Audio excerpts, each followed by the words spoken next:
About 3.5 hours ago, I moved out of home with my then 6-month-old daughter.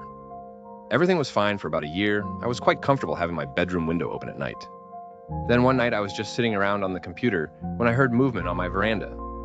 There was a small tin bucket under the window, which I was using as an ashtray, and I heard what sounded much like someone kicking it. Straight after this, it sounded like someone was running down my stairs and away from the building.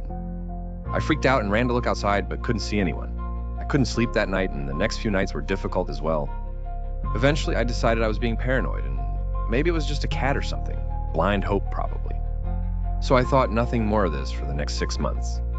Then, one night at around 3 a.m., again I was sitting on my bed with the laptop. The window and blinds were open. I started to hear a strange noise like heavy breathing, and after a few moments realized it was coming from my window. Freaked out, I jumped up and turned off my light. Then I saw the silhouette of a person at my window. Next thing I heard was the person pulling up their pants and doing up the zip. It was at this point I realized that he had been masturbating at my window.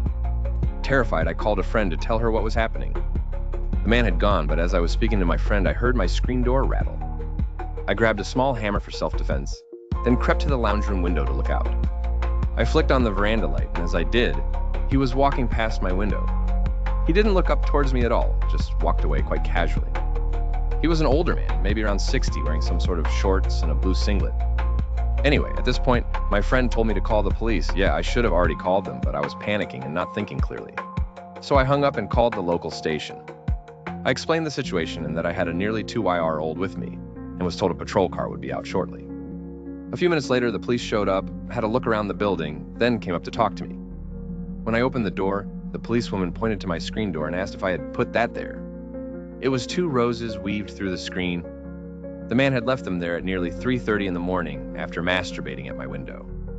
At this point, even the police officers looked creeped out. They took a statement from me, went looking for rose bushes around the neighborhood, didn't find anything, but told me to call if I saw him again. I had my mother stay at my house for the next few nights because I was too terrified to sleep on my own. About a week after this incident, I moved out. I haven't seen the man again, and I refuse to go to that part of town. It creeps me out to know he had probably been stalking me for at least those 6 months between the first incident and the final one. I know he lived in my street, but wasn't sure exactly where. I went through so many things in my mind, like how often had he watched me without my knowledge? Did he take photos or film me? What was he planning on doing next? Things were obviously escalating. I'm still scared of being alone in a house at night. I can't really sleep if no one is with me. Anyway, that was my stalker experience. Sorry if it's poorly written. It's early morning here, and I just decided to write this out on the spur of the moment. Edit. I'm a 24-year-old female, by the way. Was 22 at the time.